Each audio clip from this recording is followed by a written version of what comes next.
Thinking. This is the ultimate addiction, and nobody's free of that. Your greatest sage, saint, avatar, he cannot remain with zero thoughts consistently. Thoughts come, thoughts come. And we can say, well, it's the identity with thoughts that's the problem. Nobody can remain 100% identity free of thoughts as long as we're in a human form. It's a work in progress. It's the evolution of consciousness to keep, you can say, striving more and more, progress, not perfection, to get to where you're in a state where your attention is more on presence than on thoughts.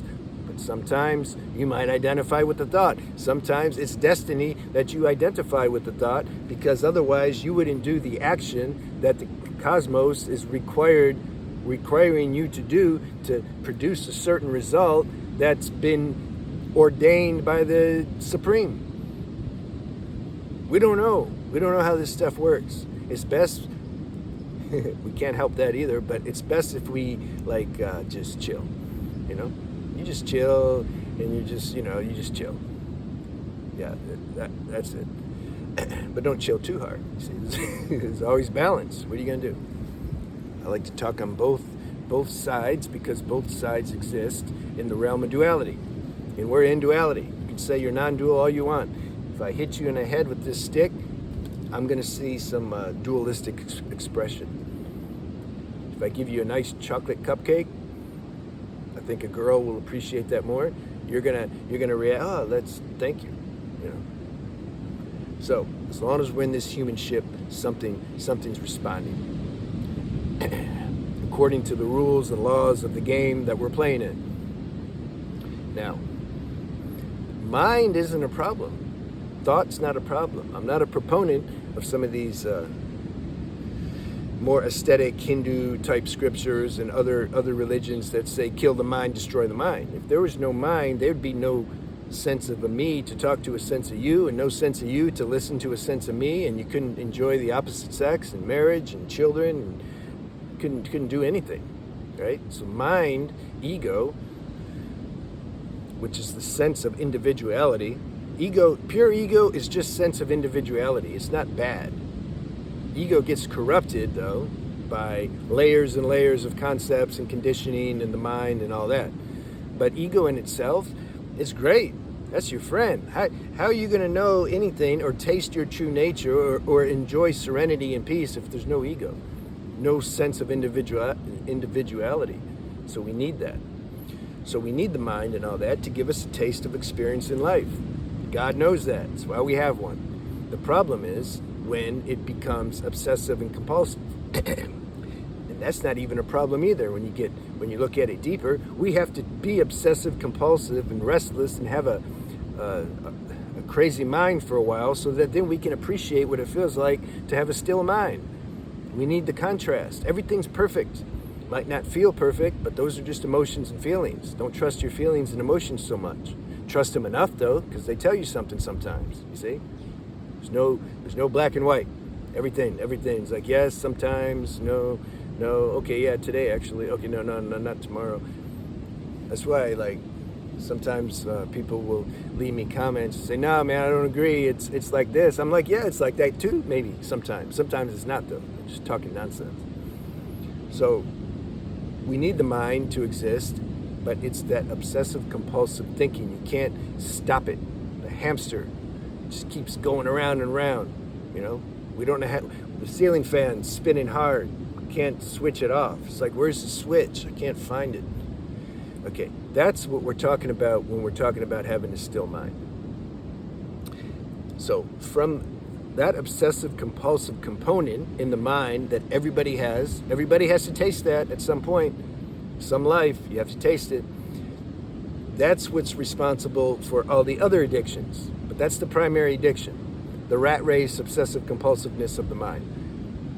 And then that bleeds through, and there's thousands of different addictions. Everybody's addicted to something on some level, So the goal here isn't to be squeaky, pure, clean, I'm not addicted to anything, No, you can anyway. You get rid of the addictions that intuitively is blocking your spiritual growth, and ask grace to help you with that, because I've discovered I can't do anything with my own power. I don't have the power. I can modify maybe something, I can quit something for a while, but it's going to spring back up, or it's going to transfer into something else, and I need to give my life back up to existence. This is what I got to do. How you do that though? The mind can't do that. How you do it? Through law of evolution, through having a spiritual practice, through having healthy lifestyle habits, that accelerates and speeds up the evolutionary process. Even that I'm not responsible for. Where did I get the desire and tendency to learn about these things, and then the power to practice those things? What, I did it? Whose I did it? What I did it? I, my mind, I, my self-will, I, the grace of God. Yeah, that feels better. The grace of God that's playing through this form. It got sick of tasting the debaucherous side of life enough to where it's like, okay, I think I'm ready to wake up out of this sleep. But I understand we still have to navigate this human ship. I know the tools to how to do that. Here, go do this, read this, watch this video, go see this person, learn these things, okay? Wake me up in this human body. It's like what happens. So, when you have a rat race mind, and you're super addicted to thinking, usually you can't just spiritualize that away. Spiritual practice is necessary, but for me, I needed other tools in conjunction with that. How, if I'm like looking at stuff on the internet all day that's giving me a dopamine hit, and I'm like hanging out with people that are talking nonsense and gossiping and conspiracy theories and, you know, or who did what to who and who's sleeping with who, and oh God, he found out she was with another guy and now he's like gonna go beat her up or maybe beat him up, and I don't know, whatever people talk about, I'm not interested. I don't know what they're saying. If I'm doing that and then I'm hanging out like, you know, on the boulevard in the corner or in a bar or at a rave party, or, you know, if I'm doing all that, watching TV all day, nonsense stuff, I don't have any introspection in my life. I'm not serving others in any way. Like it's a totally selfish, self-centered, self-absorbed world I'm living in. If I'm doing all that, then no spiritual practice. You can't be doing all that and then have an effective spiritual practice anyway. That's the point. Spiritual practice is what purifies the mind, but I can't do the spiritual practice unless I have an already existing somewhat semblance of a sense of purity. And I have some inner power to where I can actually do my spiritual practice. Hence the importance of healthy lifestyle habits. I was talking to a young brother today, doing a consult. I mean, I don't know how old he is. 20 maybe? Like, surprised me. When I was 20, I was in the Marine Corps, just hating life, losing my rifle all the time because I just couldn't pay attention, and then I would get punished for that. It's bad. If you lose your rifle in the Marine Corps, it's bad. And I'd lose it all the time, you see, because that's just what I did. So he was saying, like, he was doing semen retention. He said he had 3 weeks.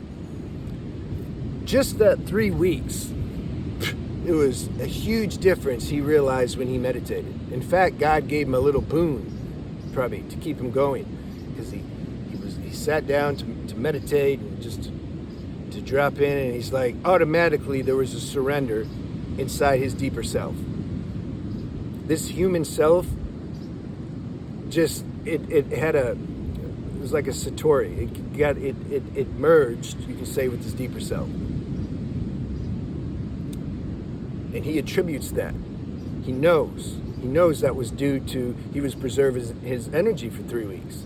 And I'm like, yeah, totally. You can't, let's say you're watching stuff on the internet and self-pleasuring yourself and then chasing girls. If you're a girl, can't say chasing guys, but putting yourself in situations where a guy will chase you. Girls they're a little clever and discreet about things. So if you're doing that all the time, or having promiscuous sex, just losing your sexual energy, mixing your energy with people that like, you absorb that, you know. Girls absorb it more. They pay the price heavier because they're receivers. So if girls are having sex with guys that just aren't, do you want to be one with the energy that you're having sex with? They're what they're about, their character, their spirituality. Is this what you want to merge with?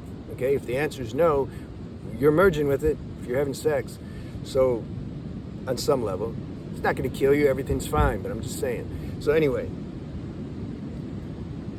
you can't be doing all that stuff but then expect to go home at night and now I'm just going to meditate. I'm just, you know, like all that stuff doesn't matter because I'm like non-dual and nothing exists, so now I'm back in my non-dual self.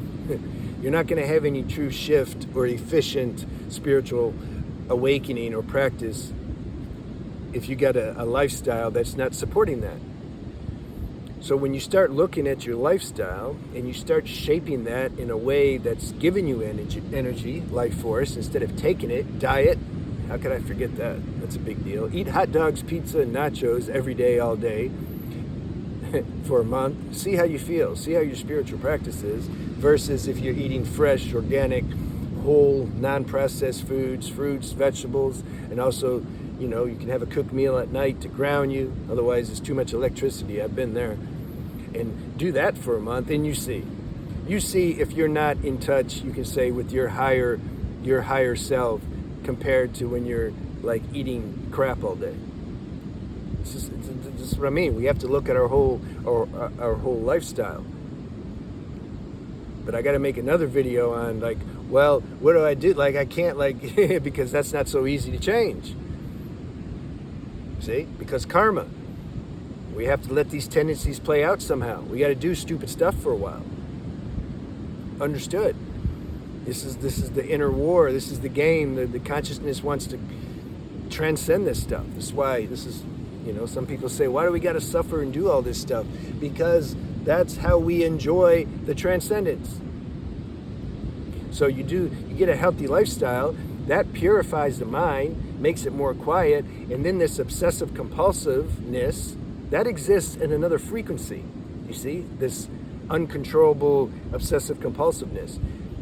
When you get more life force, you raise your frequency, and all of a sudden, this obsessive compulsiveness, it either dissolves or it dies down, or you have the power to step over it. You can feel that loop coming. And you're like, wait a minute, like, nah, I'm not going there, man. Like, give me some orange juice or something. Let me go call somebody who's cool. You know, and that's what you do, because the frequency, when you're on high frequency, you take that whole package. Your whole lifestyle becomes high frequency. When you're in low level frequency, same thing. If I'm getting drunk and chasing girls and doing all that, I'm going to be more prone to other low level habits. They're going to come. They're going to come because I'm in that world. All of a sudden, they're going to look attractive. Whereas if you're vibing high, that stuff's not going to look attractive. Maybe what will look attractive is if you walk by a church, maybe you're not even religious, and you hear some nice music, or you're like, damn, I want to go in there for a minute. Maybe that's attractive. But if you're in the other frequency, you go through a bar, you pass a bar, and you're like, damn, I'd like to go talk to her. And maybe you go in the bar, you see, it's a different world. So you got to work with that. But when your frequency's higher, your mind is more calm.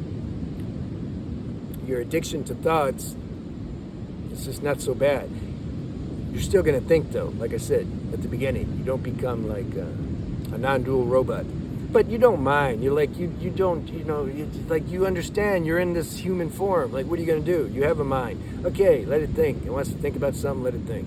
It's not a big deal. But you can turn it off if you need to. That's the point. That's what I'm trying to say. I do consultations. If you want one, my email is on the banner, the YouTube banner. I also have these other channels, Beyond the Alchemy, Transcending Shadows, and Divine Femininity. You can see the links on my channel homepage. Just scroll down. I have the links. I'll see you next time.